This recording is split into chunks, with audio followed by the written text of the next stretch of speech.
அப்படி இந்து சமய அறநிலைத்துறை, திருப்பதி தேவஸ்தான கோயில் நிர்வாகம், காசி விஸ்வநாதர், கேரளா ஐயப்பன் கோயில், பூரி ஜெகநாதர் கோயில் ஒரிசால இது மாதிரி நிர்வாகங்கள் எல்லாம் ஒரு ரெண்டு பேர் இஸ்லாமியர்கள், ரெண்டு பேர் கிறிஸ்தவர்களை சேர்த்தால் சரியா தப்பா செய்யறாங்க என்ற நிலை நமக்கு மனநிலை வந்துடும். இந்த போராட்டம் தேவையில்லாம போய் எதிர் அரசியலை, நச்சு அரசியலை விதைப்பது ஒன்றுதான் இந்து மக்களின் உணர்வை தூண்டி அவர்களுடைய வாக்கை தன் பக்கம் திருப்பும், நிலைத்து இருக்க வைக்கும் என்கிற நம்பிக்கை கொண்ட ஆட்சியாளர்கள் இதை செய்வதால் நமக்கு அச்சம் கூடுதலாக இருக்கு. உலகத்துல நமக்கு இந்த கச்சத்தீவு பறிபோனது, நீட்டை கொண்டு வந்ததுல கூட நான் வேதனைப்படல. இவங்க இன்னும் நம்மள பைத்தியக்கார மக்கள் நினைச்சுக்கிட்டு வண்டி ஓட்டுறான் பாடுறாடே.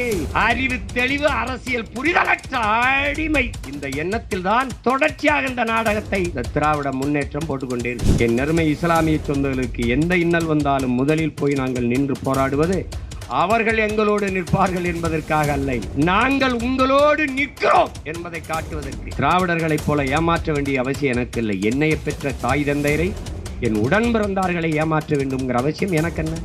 அப்படி என்ன எங்களுக்கு ஒரு அரசியல், அப்படி எங்களுக்கு ஒரு வெற்றி, அப்படி என்ன எங்களுக்கு ஒரு பதவி?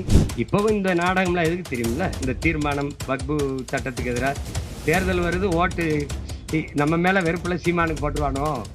வேற யாரும் இல்ல, மோடி வந்துடக்கூடாதெல்லாம் பிரச்சனை இல்லை, பிஜேபி வந்துருமெல்லாம் பிரச்சனை இல்லை, அவர்களுக்கு சீமான் வளர்ந்துருவானோ? 60-70 இடங்களுக்கு மேலே வைத்திருந்தார் தாத்தா காகிதம் இல்லத்தவர். இன்னைக்கு ஒரு இடம், அதுவும் தனிச்சு நிற்க முடியாது, உதயசூரியன்லேயே அந்த நிலைக்கு தேய்த்து குரலற்ற, அரசியல் வலிமையற்ற அடிமை மக்களாக மாற்றி நிறுத்தியது திராவிட முன்னேற்ற கழகம் என்பதை அறிவார்ந்த தமிழ் சமூக மக்கள் புரிந்து கொண்டு இந்த அரசியலை அணுகணும். வக்பு வாரியத்தில் இருக்கிற சொத்துக்கள், அசையும் சொத்துக்கள், அசையா சொத்துக்களில், அதாவது நிலம், கடைகள், கல்வி நிறுவனங்கள், அதுபோக பணம், இது மாதிரி அசையும் சொத்துக்கள், அசையா சொத்துக்கள், இதிலே முறைகேடுகள்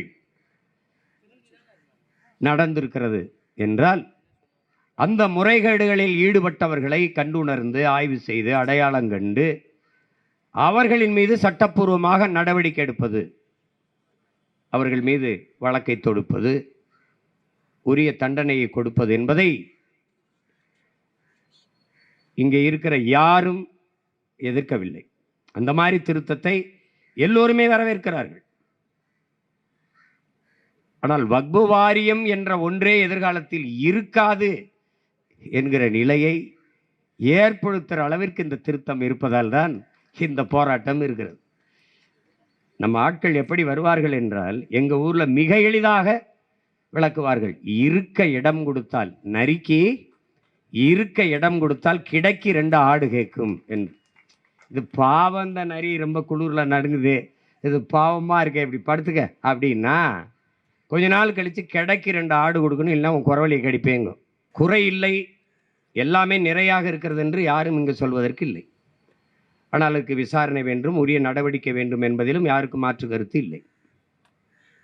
ஆனால் ஒவ்வொன்றாக பார்த்தால் 5 ஆண்டுகளுக்கு இப்போ திடீர்னு ஒருத்தர் இஸ்லாத்தை தழுவினார் அப்படின்னா, அவர் 5 ஆண்டுகளாக அந்த மதத்தில், அந்த சமயத்தை, அந்த மார்க்கத்தை ஏற்று இருந்தால்தான் அவர் நாளைக்கு இந்த வக்புக்கு ஒரு நிலத்தையோ, ஒரு சொத்தையோ, ஒரு இதையோ கொடையாக கொடுக்க முடியும் அப்படின்னு ஒரு சட்ட திருத்தத்தை கொண்டு வருது. பிறகு அந்த இஸ்லாமிய மார்க்கம் சார்ந்தவர்களே அதை நிர்வகிக்கலாம் என்கிற நிலையை மாற்றி வேறு சமயத்தவர், குறிப்பாக இந்து சமயத்தவர் 2 பேர் அதிலே, அந்த நிர்வாகத்திலே ஈடுபடுத்தப்படுகிறார்கள்.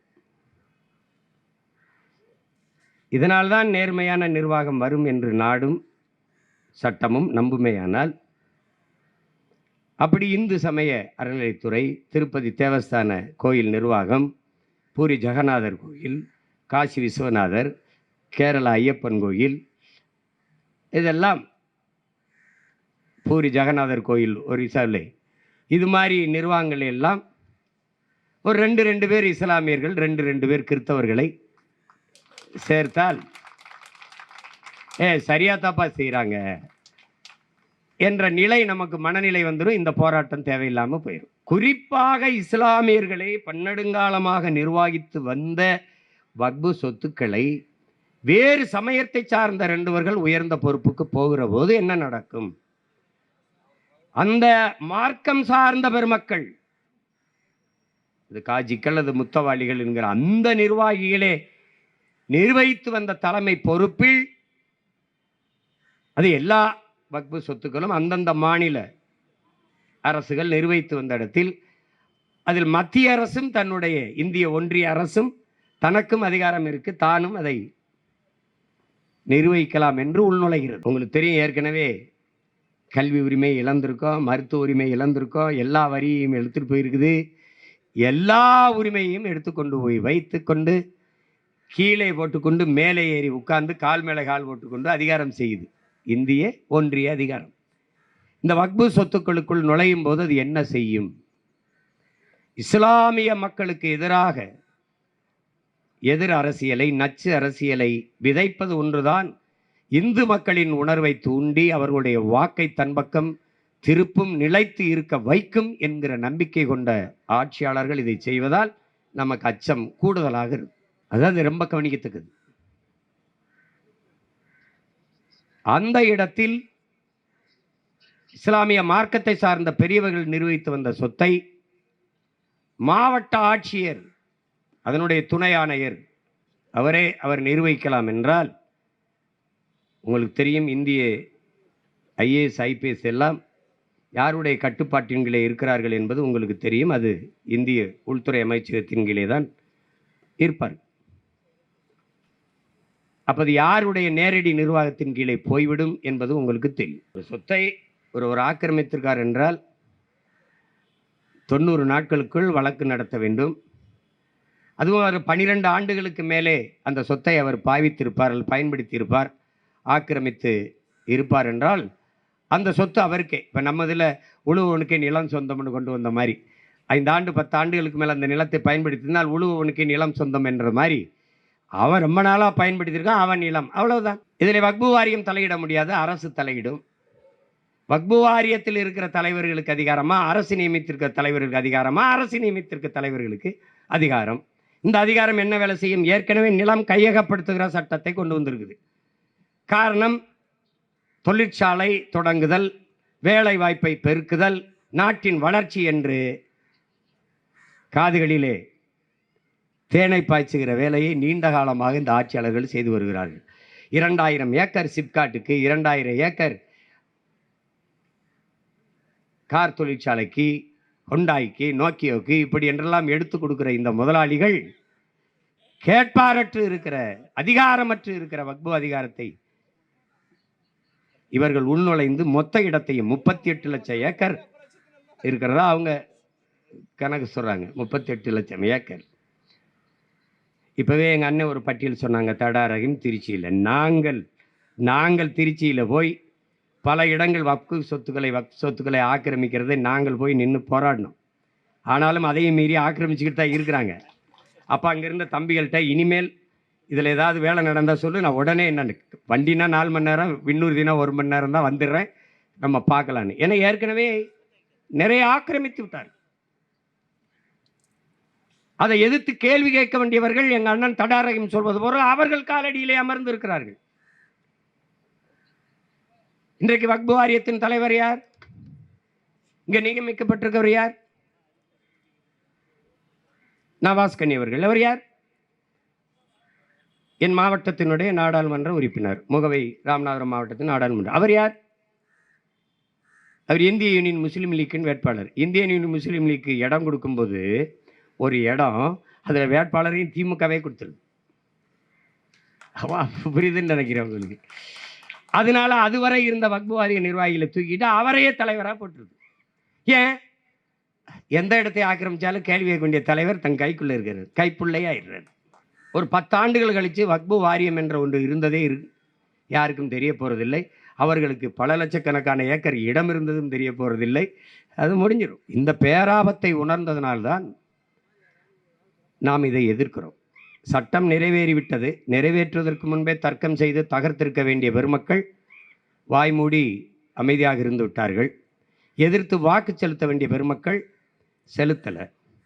அதில் புதுச்சேரியோடு சேர்ந்து 40 உறுப்பினர்கள், 22 பேர் தான் வாக்கு செலுத்தியிருக்கிறார்கள். மீதி பேர் எதிர்த்து வாக்கு செலுத்தினார்களா, இல்லை என்ன செய்தார்கள் என்றே இசைவாக வாக்கு செலுத்தினார்களா, எதுவுமே தெரியவில்லை. இந்த திமுக எப்படி செய்யும்னா, நீட்டை கொண்டு வரும்போது கூடவே இருக்கும். கொண்டு வந்ததுக்கு உங்களுக்கு தெரியும், காங்கிரஸ் அதை பாராட்டும், அதை வரவேற்கும். நீட்டில் மட்டும் தங்கை அனிதா மரணிக்கவில்லை என்றால் அந்த நெருப்பு பற்றி இருக்காது, அமைதியாக தான் இருந்திருப்பார்கள். அவள் இறந்த பிறகு நம்மை போன்றவர்கள் கொண்டு வந்த அயோக்கிய பயல்கள் இவர்கள்தான், நீட்டை நம் திசைக்கு நீட்டியவர்கள் இவர்கள் தான் என்றவன, நாங்கள் வந்தால் நீட்டை ஒழிப்போம், எங்கே ஒழிப்போம். என் தம்பி மதுரை முத்து கலக்க போகுது யாருன்னு ஒரு நிகழ்ச்சியில் ஒரு அரசியல் தலைவராக உட்கார்ந்துருப்பாப்ல. அப்போ அந்த நெறியாளர், நீங்கள் ஆட்சிக்கு வந்தால் என்ன செய்வீர்கள்? நான் மதுவை ஒழிப்பேன். நீங்கள் இப்படி சிரிப்பீர்கள், நம்ப மாட்டீர்கள் என்று தான் இந்த பாருங்கள் ஒழித்து வைத்திருக்கிறேன் என்று இடுப்பிலிருந்து ஒரு குவார்டர் எடுப்பாங்க அண்ணா. அது மாதிரி இவர்கள் அது தங்கை அனிதாவின் மரணத்திற்கு பிறகு பற்றி எரிந்த பெரு நெருப்பிலை பயந்து என்ன பண்ணுகிறார்கள், அந்த நெருப்பிலை இவர்களும் ஒளிவாய், ஐயோ நாங்கள் வந்தால் நீட்டை ஒழிப்போம் ஒழிப்போம், ரகசியம் வைத்திருக்கிறோம். வந்த பிறகு ஒழிக்கல. எது இப்ப நீட்டுக்கு எதிராக ஒரு தீர்மானம், கச்சத்தீவு மீட்புக்கு எதிராக ஒரு தீர்மானம். உலகத்துல நமக்கு இந்த கச்சத்தீவு பறிபோனது, நீட்டை கொண்டு வந்ததுல கூட நான்லாம் வேதனைப்படல. இவங்க இன்னும் நம்மளை பைத்தியக்கார மக்கள் நீயே நினைச்சுக்கிட்டு வண்டி ஓட்டுறான் பாடுறாடே. அதாவது அவர்கள் இந்த மக்களை எவ்வளவு இழிவானவர்கள், அறிவு தெளிவு அரசியல் புரிதலற்ற அடிமை கூட்டம், அறிவற்றவர்கள். இந்த எண்ணத்தில் தான் தொடர்ச்சியாக இந்த நாடகத்தை இந்த திராவிட முன்னேற்றம் போட்டுக்கொண்டே இருக்குது. என்னைக்கு கச்சத்தீவு மீட்பு, என்னைக்கு நீட்டு தீர்வுக்கு எதிராக தீர்மானம்?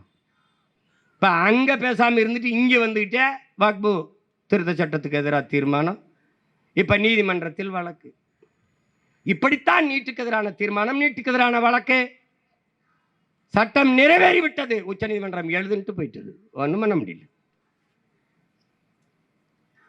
எல்லாமே இந்த மக்களின் வாக்கை குறிவைத்து நகர்கிறார்களே ஒழிய இந்த மக்களின் வாழ்க்கை, அவர்கள் உயிர், அவர்கள் உணர்வு, அவர்கள் உடைமை, உரிமை எதை பற்றியும் இவர்களுக்கு கவலை கிடையாது.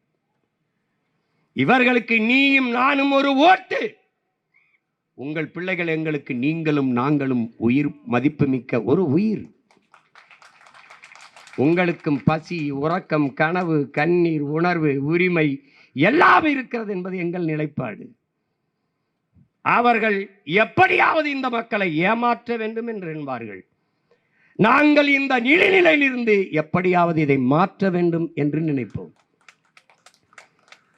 இவர்கள் மந்தைகளாக என் மக்களை வைத்து ஆள வேண்டும் என்று நினைப்பார்கள்.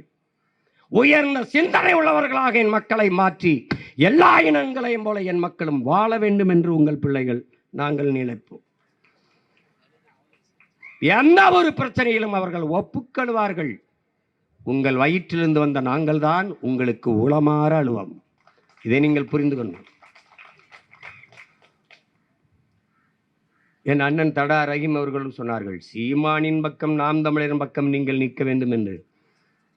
நீங்கள் நின்றதில்லை, நிற்பீர்கள் என்று நான் எண்ணவில்லை. மீனவர்களுக்காக சீமான் போராடுகிறான், மீனவர்கள் என்னோடு நிற்பார்கள் என்பதற்கல்ல. பஞ்சமர் நிலத்தை மீட்க நாம் தமிழர் பிள்ளைகள் போராடுகிறார்கள், பஞ்சமர் நிலத்தை இழந்த மக்கள் எங்களோடு நிற்பார்கள் என்பதற்கு இல்லை. உழவர் குடிகள் ஒவ்வொருவரும் பிரச்சனைக்கும் ஓடிப்போய் நிற்கிறார்கள், அவர்கள் எங்களோடு நிற்பார்கள் என்பதற்காக இல்லை. என் நறுமை இஸ்லாமிய சொந்தங்களுக்கு எந்த இன்னல் வந்தாலும் முதலில் போய் நாங்கள் நின்று போராடுவது அவர்கள் எங்களோடு நிற்பார்கள் என்பதற்காக அல்ல, நாங்கள் உங்களோடு நிற்கிறோம் என்பதை காட்டுவதற்கு. காரணம், இந்த மண்ணில் தமிழனாக பிறந்த ஒவ்வொருவனின் பிறவி கடமை, வரலாற்று பெரும் பணி, கால கட்டளை, அதை நாங்கள் செய்கிறோம். நீ எங்கூட நின்னா நில்லு, நிக்கலைன்னா போ, இது என் கடமை, நான் செய்கிறேன்.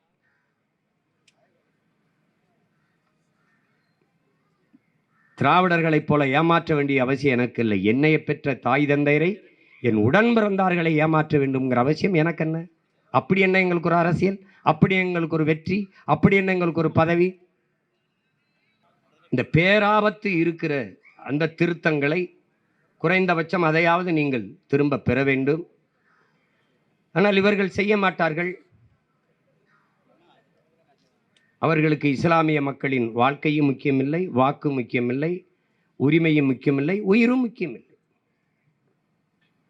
திராவிடர்களுக்கு இஸ்லாமிய கிறிஸ்தவ மக்கள், தாழ்த்தப்பட்ட மக்களின் ஓட்டுத்தான் முக்கியம். அவர்களுடைய உணர்வோ, உரிமையோ, உயிரோ, வாழ்வாதாரமோ எதுவும் கிடையாது. எதற்காகவும் நிற்க மாட்டார்கள், அஞ்சுவார்கள். பறையர் பக்கம் நின்றால் அவர்களுக்கு ஒரு சிக்கல் என்றால் படையாட்சி ஓட்டு பறிபோயிருமோ, படையாட்சிக்காக பேசினால் பறையர் ஓட்டு பறிபோயிருமோ, இதைத்தான் கவனிப்பார்கள். ஓட்டுக்காக நிற்பவர்கள் ஓட்டை குறிவிப்பார்கள். நாட்டுக்காக நிற்பவன் தான் எதை பற்றியும் கவலைப்படாமல் நியாயத்தின் பக்கம் நிற்பான். இந்த சட்ட திருத்தத்தில் மற்ற சமயத்தவரை உள்நுழைப்பது என்பது அது பேராபத்தான போக்கு. அதை எதிர்க்காமல் ஏற்க வேண்டும் என்றால் தமிழ்நாட்டில் இருக்கிற ஒவ்வொரு கோயிலுக்கும் எவ்வளவு சொத்து அதை வெளியிடணும். அந்த கோயில்கள் சொத்துகள் அப்படியே யாராலும் ஆக்கிரமிக்கப்படாமல், அத்துமீறி பறிக்கப்படாமல் அப்படியே இருக்கிறதா என்ற உண்மையை வெளியிடணும். இந்திய நிலமெங்கும் இருக்கிற கோயில்களில் எவ்வளவு வருமானம் ஆண்டுக்கு, அந்த கோயிலில் வர்ற சொத்துக்கள், கோயிலில் இருக்கிற வருமானங்கள்லாம் எந்த வழியில் எப்படி செலவிடப்படுது, அந்த கணக்குகள் தெளிவாக வரணும். அந்த கணக்கை அந்த சமயம் சார்ந்தவனே பார்த்துக்கிட்டு இருக்கிறது அது சரியாக வராது. இப்போ லட்டை நீந்தான் உருட்டணுங்கிற, நான் உருட்டினா லட்டாக வராதா, இந்த கோழி குண்டாயிருமா என்ன ஆயிரும்?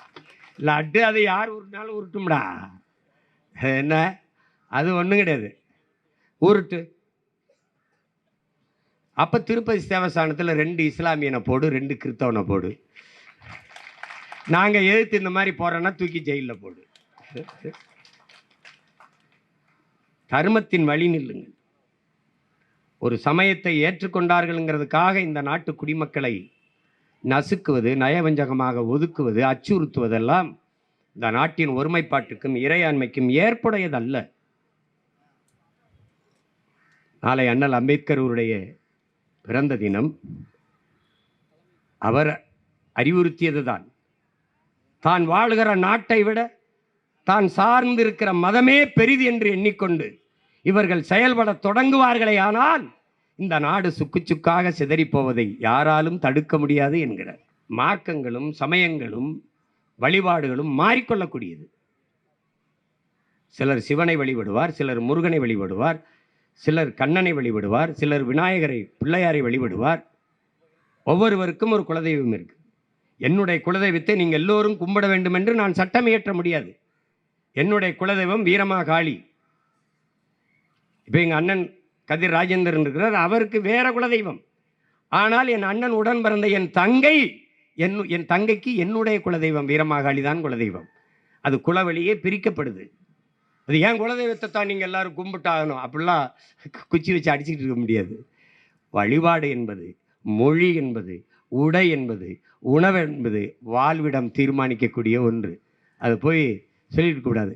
கொடைக்கானலில் போய் அப்படியே வேட்டி சட்டை கட்டிக்கிட்டு இப்படி சுற்றிக்கிட்டு இருக்குன்னு எதுக்கு மேலே சொட்டுலாம் போட்டிருக்க எல்லாம் கேட்கக்கூடாது, விரைச்சி போயிடுவான். அதனால அங்கே அவன் வாழ்விடம் தான் இதையெல்லாம் தீர்மானிக்குது. அதை புரிந்து கொள்ளாமல் இவர்கள் இயங்குகிறார். இந்திய நாட்டினுடைய மக்கள்கிட்ட நம்ம கேட்கிறோம், இந்துக்கள் நிறைந்து வாழ்கிற நாடு என்றால் இந்த நாட்டில் இந்து மக்களினுடைய வழிபாட்டுத்தலம் அரபு நாடுகளிலே கட்டப்படுகிறது. அதற்கு அவர்கள் இடம் கொடுக்கிறார்கள், அனுமதி கொடுக்கிறார்கள். கட்டிய பிறகு நம் நாட்டின் பிரதம அமைச்சர் ஐயா நரேந்திர மோடி அவர்கள் திறந்து வைத்து உரையாற்றுகிறார்கள், அதை அனுமதிக்கிறார்கள். ஆனால் நாம் அந்த மாண்புமிக்க ஜனநாயகத்தை வைத்திருக்கிறோமா என்பதை யோசிச்சு பார்க்கணும். அதனால இத்தனை நாடாளுமன்ற உறுப்பினர்கள், மாநிலங்களவை உறுப்பினர்களை வைத்திருக்கிற பாரதிய ஜனதா கட்சி ஒரு இஸ்லாமிய மக்களை கூட ஒரு உறுப்பினர் கூட இல்லாததால் இந்த பிரச்சனை இங்கே இருக்குது. சின்ன புழுவை போட்டு பெரிய மீனை பிடிக்கிற மாதிரி திமுக என்ன செய்யும், 22 இடம் 40 இடம்னு வச்சுக்கிறீங்க, அதுவே 22 இடத்துல போட்டியிடும், ஒரு இஸ்லாமியருக்கு கூட கொடுக்காது. தன்னோட கூட்டணி வச்சிருக்கிற ஐயா காதர் மைதன் அந்த இந்திய யூனியன் முஸ்லீம் லீக்கு ஒரே ஒரு இடம் கொடுத்துரும். அது நவாஸ் கனிக்கு தான் கொடுக்கும். அந்த ஒரு புழுவை போட்டு மொத்தம் பெரிய மீனை பிடிக்கிற மாதிரி ஒத்த சீட்டை கொடுத்து மொத்த ஓட்டையும் அறுவடை செஞ்சுட்டு போயிடும். இதுதான் திமுக. இப்போ கேள்வி ஒரு பத்திரிகையாளர் கூட ஒரு கேள்வியாக எழுப்பினார். ஒரு தம்பி, மேற்கு வங்கத்தில் மம்தா பானர்ஜி அவர்கள் அம்மா அவர்கள் இந்த வக்பு வாரிய சட்டத்தை, இந்த வக்பு திருத்த சட்டத்தை என் மாநிலத்தில் செயல்படுத்த மாட்டேன், செயல்படுத்த விட மாட்டேன் என்று சொல்லுகிறார் என்று. அவங்க ஆத்தாளப்பன் எப்படி இருந்தாலும் சோறில் உப்பு போட்டு அதில் சாப்பிட்டுக்கிட்டே இருக்கலாம். அதாவது அவள் அந்த மண்ணின் மகள், அந்த மண்ணுக்கு மக்களுக்கும் நிற்கிறாள். 8 பேரோட ஒரு கட்சி ஆரம்பித்தவ ஏறினதுலேருந்து இதுவரை இறக்க முடியல. பிஜேபியும் போராடி பார்க்குது, காங்கிரஸும் போராடி பார்க்குது, கம்யூனிஸ்ட்டும் போராடி பார்க்குற ஒற்றை பெண்மகளை கீழே இறக்க முடியலன்னா அவள் அந்த மண்ணை காதலிக்கிறார், மக்கள் அவளை காதலிக்கிறார்கள். இந்த இடத்துல ஐயா முத்துவேல் கருணாநிதி ஸ்டாலின் மகன் இல்லாமல் பிரபாகரன் மகன் இருந்தால் வக்பு எதை வாரியமா வாரியா அங்கிட்டு போறியா அப்படின்னு, அங்கிட்டு போறியா அப்படி போயா சொல்றதுக்கு துணிவு இல்லை. இப்போவும் இந்த நாடகம்லாம் எதுக்கு தெரியுமில்ல? இந்த தீர்மானம் வக்பு சட்டத்துக்கு எதிராக தேர்தல் வருது, ஓட்டு நம்ம மேலே வெறுப்பில் சீமானுக்கு போட்டுருவானோ, வேற யாரும் இல்லை. மோடி வந்துடக்கூடாதெல்லாம் பிரச்சனை இல்லை, பிஜேபி வந்துருமெல்லாம் பிரச்சனை இல்லை. அவர்களுக்கு சீமான் வளர்ந்துருவானோ, அதுதான் பிரச்சனை. பிரச்சனையே தான். ஒருவேளை சீமானுக்கு போட்டாங்கன்னா என்ன பண்ண, அது அதனால போடுற நாடகம் தான் இது. ஒவ்வொரு நாடு என்னது நீங்கள் சொல்லுங்கள். இஸ்லாமிய சிறை கைதிகள் விடுதலையில் இவங்க போட்ட நாடகம் என்ன? 35 ஆண்டுகளாக ஆயிடுச்சு, ஒரு தலைமுறைக்கு உள்ளே இருக்காங்க. ஒவ்வொரு தேர்தலையும் அப்பாவி இஸ்லாமிய சிறை கைதிகளை விடுதலை செய்ய எங்களுக்கு வாக்குத்தாருங்கள். அதே தான் ஐயா ஸ்டாலின் 21 தேர்தலில் கேட்டாங்க. ஆனால் இந்த சிறை கைதிகளாக இவர்களை ஆக்கியவர், இஸ்லாமிய தீவிரவாதிகளாக ஆக்கிய பெருந்தகை ஐயா கருணாநிதி அவர்கள் தான். முதலாக தமிழக சட்டசபையிலே இஸ்லாமிய தீவிரவாதிகள் என்ற சொல்லை உதித்த பெருமகன் ஐயா கருணாநிதி அவர்கள் தான். அதன் பிறகு இன்று வரை இஸ்லாமிய சிறை கைதிகள் விடுதலை, சிறுபான்மை மக்களுக்கு, இஸ்லாமிய மக்களுக்கு நாங்கள் தான் பாதுகாப்பு என்று திமுக சொல்கிறது. அதில் 100 விழுக்காடு உண்மை இருக்கிறது. அவர்களை சிறைக்குள்ளேயே வைத்து பத்திரமாக பாதுகாக்கிறது.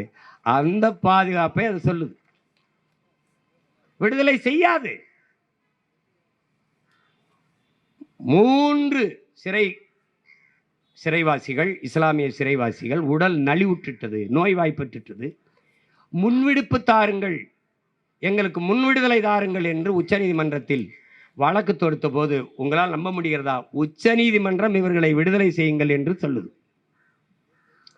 தமிழ்நாடு அரசு இஸ்லாமியர்களுக்கு பாதுகாப்பான அரசு, காவலர்கள் என்று சொல்லுகிற ஐயா ஸ்டாலின் அரசு ஒரு பதில் மனு தாக்கல் செய்யுது. இவர்கள் எந்த மனநிலையில் சிறைக்குள் சென்றார்களோ 30 ஆண்டுக்கு முன்னாடி, அதே மனநிலையில் தான் இன்றும் இருக்கிறார்கள். இவர்களை வெளியே விட்டால் நாட்டில் இருக்கிற இந்து மத தலைவர்களின் உயிருக்கு பேராபத்து, அதனால் இவர்களை விடக்கூடாது என்று பதில் மனு தாக்கல் செய்து. யாருக்காவது சந்தேகம் இருக்க?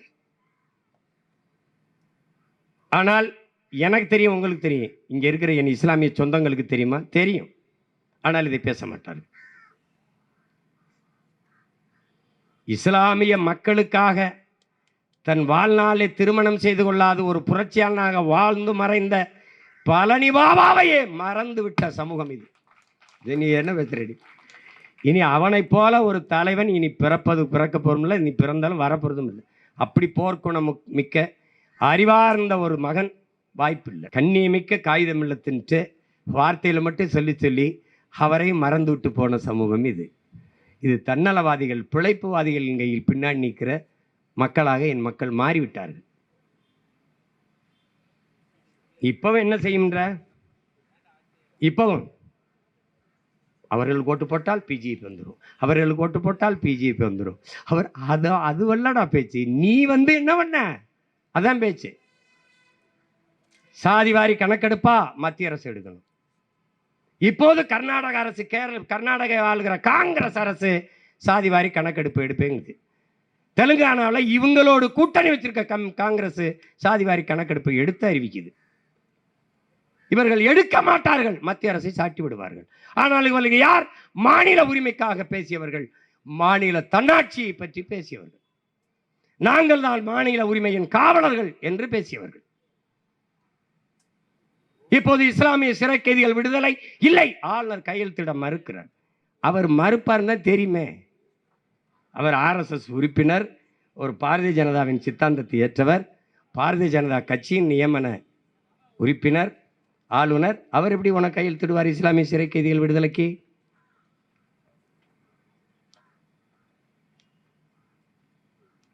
நீட்டுத் தேர்வை ஒழிப்பேன் என்பது நாங்கள் காங்கிரஸ் கட்சியின் தலைமையிலான எங்கள் கூட்டணி வந்திருந்தால் ஒழித்திருப்போம் என்று. அதை தானே நீ ஓட்டு கேட்கும்போது சொல்லியிருக்கணும். ஆளுநர் கையெழுத்திட்டால் உங்களை விடுதலை செய்கிறேன், அப்படித்தானே நீ சொல்லியிருக்கணும். விடுதலை செய்ய எனக்கு வாக்கு தாருங்க, வாக்கு தந்தவருக்கு வாய மூடிட்டு இருந்தா அப்படி. இதில் இருக்கிற பேராபத்தான வரைவுகளை நாம் குறிப்பிட்டு பேசணும். ஊடகவியலாளர்கள் நேர்காணல் கொடுக்கும்போதும் நான் அதை குறிப்பிட்டு சொன்னேன். திருத்தம் கொண்டு வந்தீர்கள், அந்த திருத்தையும் கொண்டு வாருங்கள். அப்படி வக்பு வாரிய நிர்வாகத்துக்குள் 2 இந்து சமயத்தர் உள்ளே இருக்கலாம் என்றால், இந்து வழிபாட்டு தலங்களின் சொத்துக்கள் நிர்வாகத்தில் இஸ்லாமியர் 2 பேர், கிறிஸ்தவர் 2 பேரே அங்கே நியமியுங்கள். இந்த போராட்டத்தை நாங்கள் கைவிடுகிறோம், இந்த கோரிக்கையை கைவிடுகிறோம். அது பிரச்சனை இருக்காது. 403 இடம் உத்தரப்பிரதேசத்தில்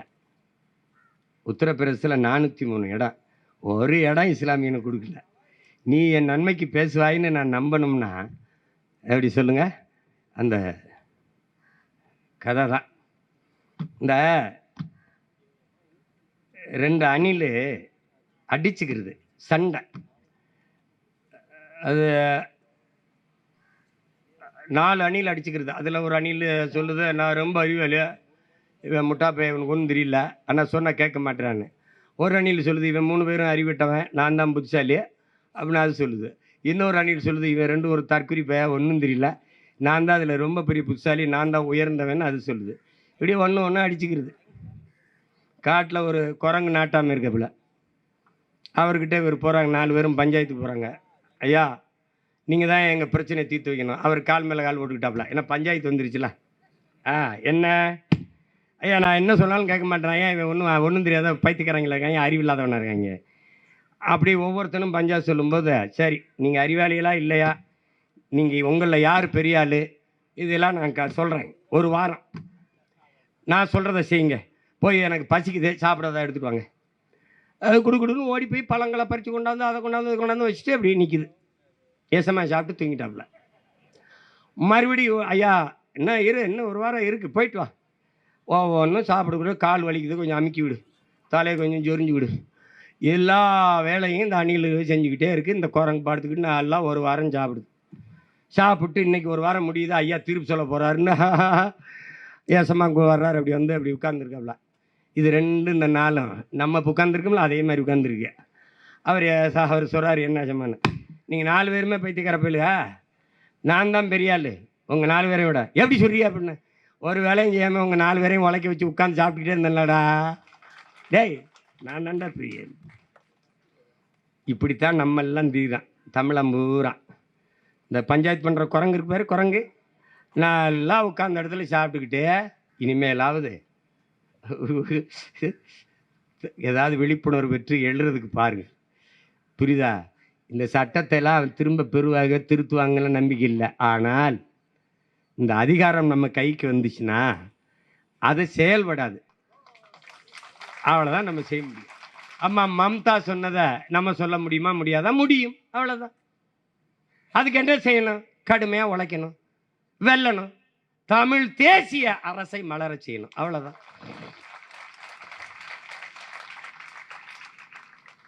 அதுக்காக வக்பு வாரியத்தில் ஏமாற்றுது, இஸ்லாமிய சிறை கைதியில் ஏமாற்றுது, தேர்தல் வாய்ப்பில் ஏமாற்றுது. அவ்வளோ பெரிய இடங்களை வைத்திருந்தது, 60-70 இடங்களுக்கு மேலே வைத்திருந்தார் தாத்தா காகிதம் இல்லத்தவர்கள். இன்னைக்கு ஒரு இடம், அதுவும் தனித்து நிற்க முடியாது, உதயசூரியன்லேயே நிற்கணும்.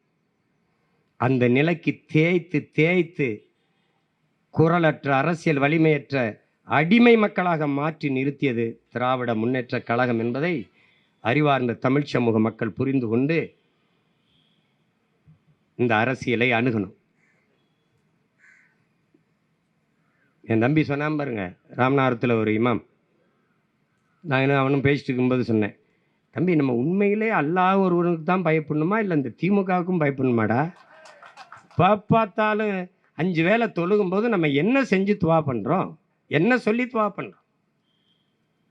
இந்த அநீதி தொடரணும், இந்த அக்கிரமம் தொடரணும், எங்கள் அடிமை நிலை தொடரணும்னு அப்படியா வேண்டுறோம்? கொடுமை. சட்டம் இயற்றிட்டார்கள், நம்மால் ஒன்றும் செய்ய முடியாது என்றவர்கள் எண்ணுவார்கள். ஆனால் இந்த அதிகாரம் நமக்கு கைவரப்பெற்றால் நாம் சொல்கிற இந்த ஆபத்தான சட்ட திருத்தங்கள் செயல்படுத்தப்பட மாட்டாது. நம் மக்களின் சொத்துக்களை பாதுகாக்கிற வலிமை நமக்கு வரும். அதிலே உறுதியாக நின்று போராடி நம் அதிகாரத்தை வென்றுதான் நம் உரிமைகளை நாம் பாதுகாக்க வேண்டும் என்ற நிலைக்கு தள்ளப்பட்டு விட்டோம். அதை புரிந்து கொண்டு எண்ணருமை சொந்தங்கள் கொளுத்துகிற இந்த வெயிலிலும் உணர்வோடு கூடி இந்த ஆர்ப்பாட்டத்தில் பங்கேற்றிருக்கிறீர்கள். நாடெங்கிலும் நம் அன்பு பிள்ளைகள் போராடி கொண்டிருக்கிறார்கள். நீண்ட நேரம் எடுத்து விளக்க தேவையில்லை. எல்லோருமே படித்து உணர்ந்த பிள்ளைகள். வக்பு என்றால் என்ன, இந்த சட்ட திருத்தத்தில் இருக்கிற பேராபத்து என்ன என்பது உங்களுக்கு தெரியும். இது மாலை நேரம் என்றால் கூடுதலாக நேரம் எடுத்து விளக்கி பேசலாம். இதுதான் செய்தி. இதுதான் அந்த சட்டத்தில் இருக்கிறது பேராபத்து. நீ எழுதி வை, 10 வருஷத்துக்கு அப்புறம் 10 ஆண்டுக்கு அப்புறம் வக்பு என்ற சொல்லும் இருக்காது, வாரியம் இருந்த தடமும் இருக்காது. இதுதான் மகாராஷ்டிராவில் எப்படி சிவசேனாங்கிற ஒரு கட்சி இப்போ இல்லையோ, அப்படி இங்கே பல கட்சிகள் இல்லாமல் போகும். நமக்கு தெரியுதுல என்ன நடக்கும்னா அதுக்கு நம்ம எச்சரிக்கையாக இருந்து வேலை செஞ்சு பொழைச்சிக்கணும். மழை வரும்னா கொடை பிடிச்சிட்டு போறீல்ல, மழை வரும்னா கொடை எடுத்துக்கிட்டு போகிற, அது மாதிரி ஆபத்து வரும்போது உன்கிட்ட ஒரு கொடை இருக்குது, அதான் அரசியல் அதிகார கொடை படை.